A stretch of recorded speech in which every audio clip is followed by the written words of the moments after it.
Hello everyone, welcome to my channel on engineering mathematics. In this video, we are going to see examples of inverse Laplace transform based on partial fraction and linearity property. Let's go for our first example. Here we have to find L inverse of s upon s square plus 5s plus 6. Let us see its solution. First of all, we factorize this denominator as s plus 2 into s plus 3. To do this, you can use calculator to find its root, and from those roots you can write its factors. Now the problem of finding L inverse of this function reduced to problem of finding L inverse of this function. Further, to make it more simple, we will split this function into two terms using partial fraction.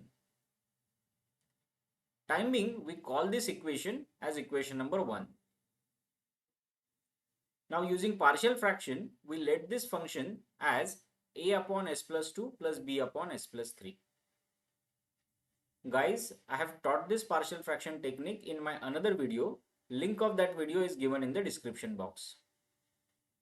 Now coming back to this equation.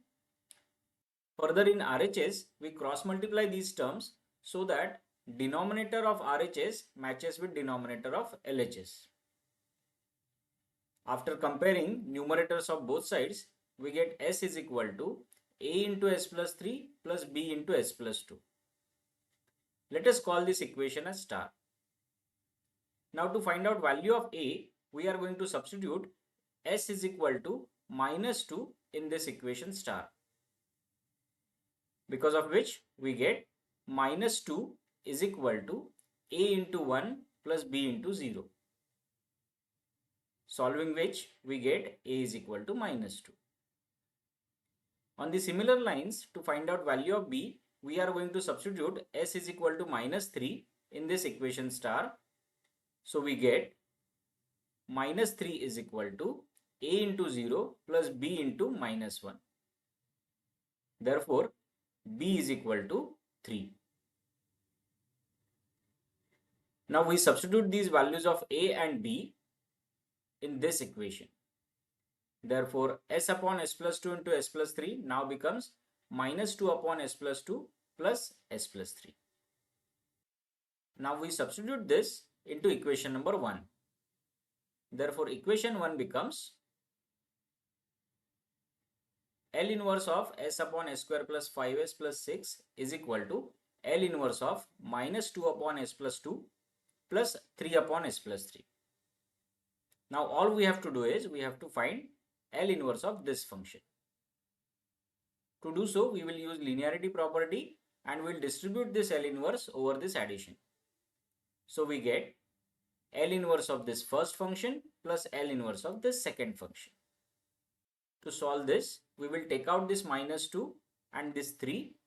We will get minus 2 into L inverse of 1 upon s plus 2 plus 3 into L inverse of 1 upon s plus 3. Now ask yourself, whose Laplace transform is 1 upon s plus a term? It is e raised to minus at. So L inverse of 1 upon s plus 2 is e raised to minus 2t and L inverse of 1 upon s plus 3 is e raised to minus 3t. That's it guys. This is the L inverse of given function s upon s square plus 5s plus 6. I hope guys you understood this technique of using partial fraction to find out L inverse of the given function. Now let us go for next example. Here we are asked to find L inverse of 2s plus 3 upon s plus 1 the whole square into s plus 2. Let's go for its solution. Guys, note that as compared to the previous example, here this function's denominator is already factorized. So you don't have to find the roots of the denominator and factorize it because it is already factorized. So we perform partial fraction technique to split up this term into several terms. First of all, ask yourself how many factors are there in the denominator? The correct answer is 3. You can consider first factor as s plus 1, second as s plus 1 the whole square, and third as s plus 2. Therefore, to use partial fraction, we have to let this function as a upon s plus 1 plus b upon s plus 1 the whole square plus c upon s plus 2. Now we cross multiply these terms so that denominator becomes s plus 1 the whole square into s plus 2. Then equating both sides, we get 2s plus 3 is equal to a into s plus 1 into s plus 2 plus b into s plus 2 plus c into s plus 1 the whole square. We call this equation as star. Now to find value of c, we put s is equal to minus 2 into this equation star. Therefore, we get minus 1 is equal to a into 0 plus b into 0 plus c into minus 2 plus 1 is minus 1 the whole square, that is 1. After solving which, we get c is equal to minus 1. Similarly, we put s is equal to minus 1 into this equation.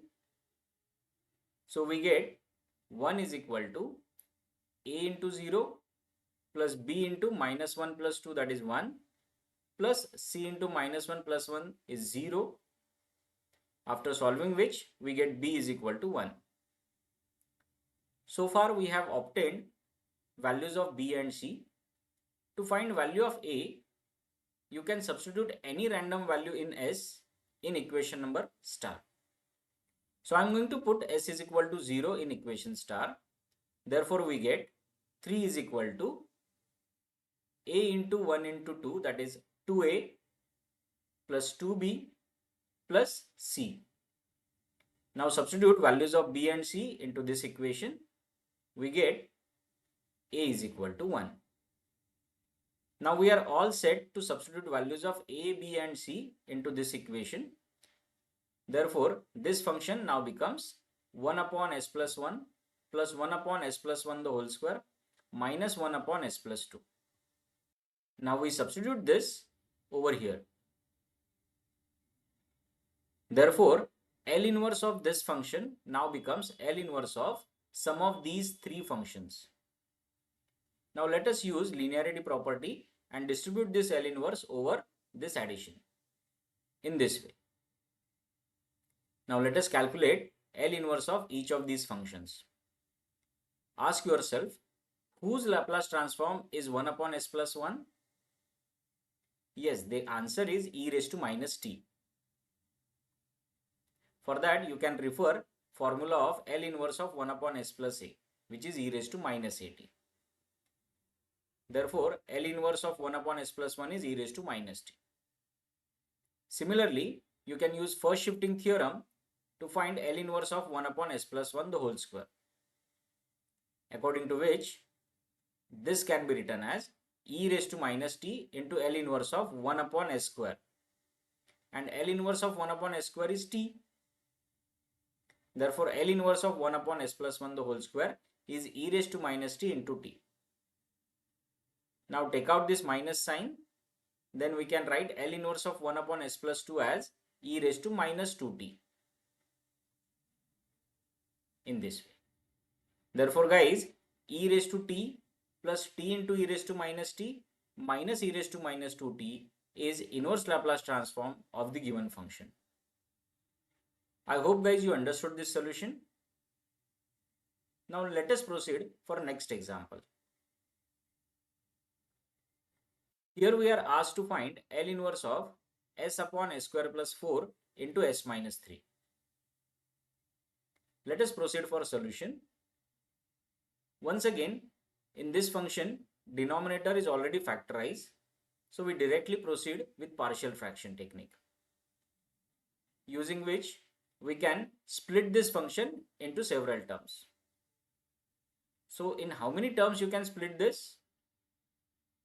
Since there are two factors in the denominator, you can split this function into only two terms. Therefore, we let this function as as plus b upon s square plus 4 plus c upon s minus 3. Now, some of you might wonder why we have taken two constants over here, a and b. Why it is not like previous two examples? Because in previous examples, these denominator factors have degree only 1. But in this case, this factor has degree 2. Therefore, there has to be two constants. So we let this function as as plus b upon s square plus 4 plus c upon s minus 3.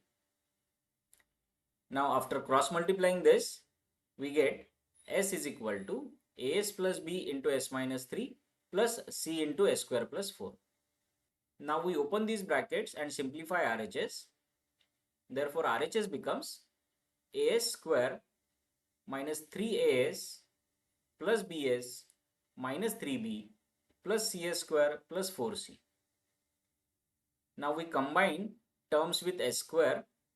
Therefore we get a plus c into s square. After combining terms with only s, we get minus 3a plus b into s, and terms without s are minus 3b plus 4c. Next we compare both the sides for coefficients of s square, s and constant terms. Here coefficient of s square is a plus c, and here coefficient of s square is 0 because there is no s square term. So after comparing we get equation a plus c is equal to 0. Similarly here coefficient of s is minus 3a plus b, and over here coefficient of s is 1. Therefore we got equation minus 3a plus b is equal to 1. Similarly here constant term is minus 3b plus 4c, whereas on the other side there is no constant term. That means constant here is 0. So we say the next equation is minus 3b plus 4c is equal to 0. Let us label these equations. Call this as equation number 1, this as 2 and this as 3. Now we solve these three equations simultaneously to find the values of a, b and c.